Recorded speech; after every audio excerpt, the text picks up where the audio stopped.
Hey there everybody, welcome to another episode of Bert's Bike, and today we are testing out the Yamaha T7's wind buffeting issues.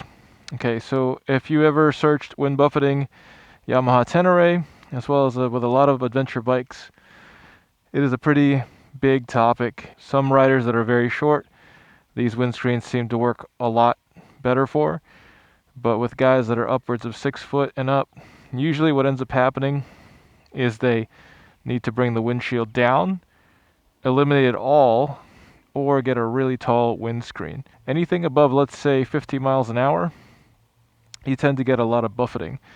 So I've seen a lot of people talk about this, but I've never seen any really good videos on it. So what I'm going to do today is I'm going to do a run the same loop with the windscreen and one without the windscreen. And what that's going to tell me is, do I need to go to a shorter windscreen to basically get my head in clean air, or do I need to go with a taller windscreen to get the air over my head? Just for reference, I am 6'1". I have a 32-inch inseam. Although the camera sits a little bit lower on my chin, when I'm looking straight from the bike, my eyes are actually right here, and my chin is about a little higher than the slip. All right, so let's jump into it. And I'm going to close my helmet for this, so you're just really getting the in-helmet audio, and so you're kind of hearing what I'm hearing. This is 40 miles an hour. Buffeting kind of starts, and this is buffeted, and if I stand up, I'm in clean air, so I'm back down to buffeted.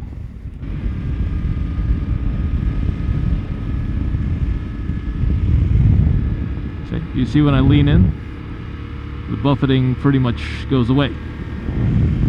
Then it's back. So right now what I'm really feeling is, here at like 40-50 miles an hour, the wind is hitting kind of my eye level right now. So it's hitting my eye level here, also going around my helmet.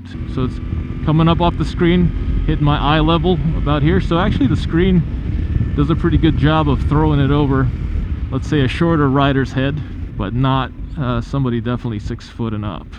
What I think is actually happening, the buffeting you feel, is kind of coming off the windscreen and tunneling back and hitting you in the head. So if I put my hand up, there's a clean pocket of air right about here, and then the buffeting starts right about here. So clean pocket of air, kind of right here, and even more so if I tuck down. If I'm a shorter rider, yep.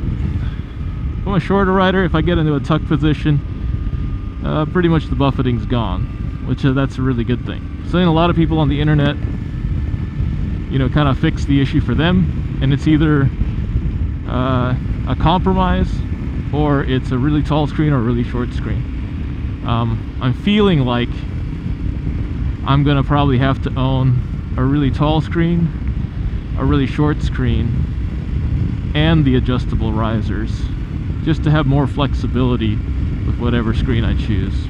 So we'll see what happens here when I take the windscreen off. And honestly, under 50 miles an hour, it's definitely fine. There's nothing to be concerned about with the windscreen, but the problem is, if you're actually touring with this bike, going off-road, and all that stuff, you're gonna be traveling above 50 miles an hour. So kind of got to fix this issue. All right, again, if I stand up, in total clean air, but even being in clean air can be kind of fatiguing over a long trip, because you have a constant pressure on your upper body and your helmet. Now, if I had to pick between being buffeted or having clean air, I'd rather have clean air all day long. Yeah, this bike is so awesome. Woo! And also for reference, I do ride around with a scarf all the time, or some kind of neck protection, which prevents a lot of the air from going in my helmet. So what I'm really concerned about is the wind that's hitting my helmet and that kind of buffeting. All right, still got new tires on this thing. So, all right, here we go. 40, 45, 50. And clean air. Yep. All right, so that was pretty good. But what I'm really looking for is 50, 60 miles an hour, up to 70 miles an hour being pretty tolerable. And right now with earplugs in, a scarf and all that, and a chin curtain, you could really get really fatigued on a long day with the amount of buffeting you're getting on this. Again, compared to other bikes I've ridden, a Harley Heritage Classic with the windscreen was just terrible. The CB500X was just terrible. The only bike that I've ridden that I've thought the windshield did a great job on, and I don't have a whole lot of experience with it, is the KTM Duke 390 Adventure. And I did a little review on that. I'll put a link below. Alright, so let's go change out this windscreen, get back on the road. 4 bolts and you're good. Alright, these are 4mm bolts. Super easy. Just make sure you don't lose the washers when you take them off. So the bike looks not terrible, but definitely if you are not going with the windscreen, you do want to cover that up with something. I think if I go this route, company Puig or Puig, however you want to pronounce it, make something that just follows this exact shape. Honestly, kind of digging the look from the side without the screen. It looks pretty great. All right, let's get on there and do the same route, and we'll talk about it. Woo! CP2 sounds so good.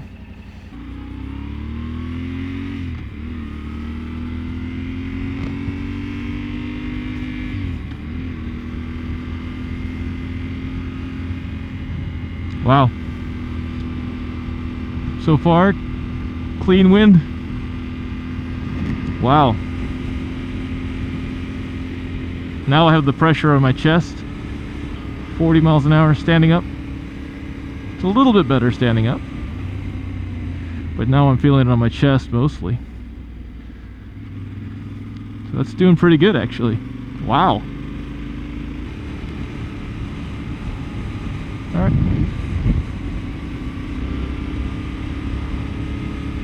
So if I put my hand up, obviously wind is coming over the top of that, and it's a little bit broken up. So it seems to be working pretty great for in-town riding, actually.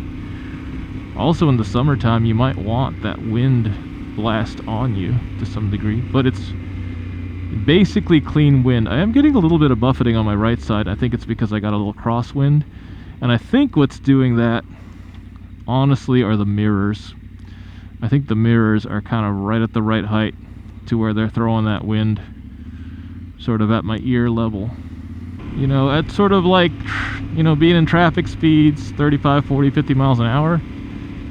This kind of works really well for someone like me. Again, I'm 6'1", 32-inch inseam, so yeah, it's working pretty great. Alright, so the wind management now feels about what my Kawasaki Z900 RS feels like. It feels like the wind is still coming over. I mean, you still are going to get wind on your face, but it's more clean air now. Alright, so right now it's pretty acceptable. 60. Alright, that's pretty darn acceptable. Now obviously without the actual windscreen there, it's just a lower, you know, you're getting a lot more kind of air hitting stuff here. It's being a little more turbulent, but that's pretty acceptable. Most of the noise that I'm hearing is below my ear level. So what I didn't expect though was how much cleaner the air would be. And I'm just, yeah, so right now if I put my hands up, the noise I'm feeling here are the mirrors. So if you do some lower mirrors, or you know, do some double take mirrors that are really, really low, I think you could almost eliminate the buffeting completely. It's now clean air up top, which is great. That's awesome. So I think definitely for me, the shorter windscreen is a must. It's a must-have. I mean, you could put anything there. People have cut garbage cans and put stuff there, so that's a must. And I think for me, as much as I like these Yamaha mirrors, they do a good job. They're a little too like close to me for my preference.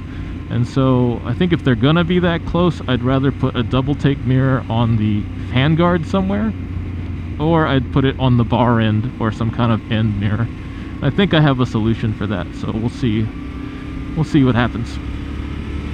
But yeah, this bike now is just a lot of fun, and eliminating that windscreen gets you back in the feeling of the ride and speed, you know?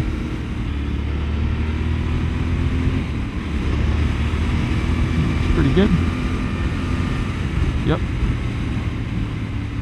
Yeah, if I sit straight up and I'm not hunched, the buffeting is kind of at my chest level. And that's about what my Z900 RS is doing, is it's kind of, the dirty air is tunneling down.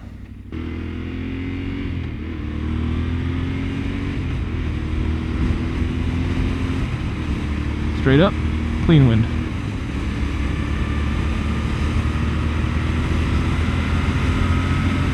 It's about 70. Yep. So sitting straight up, it's pretty much clean wind. Yes, that's awesome. So no windscreen, it's a good baseline. One of the things that worried me about buying this bike in the first place was actually that wind buffeting issue. Because, you know, if you can't get that under control, the motorcycle is just not going to be fun to ride at all. And you're not going to want to ride it, because every time you ride it, you'll get a huge headache.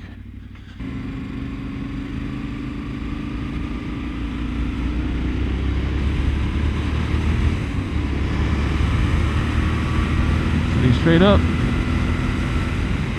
Yep, basically no difference above 60, 70. Real nice. Really happy to hear that.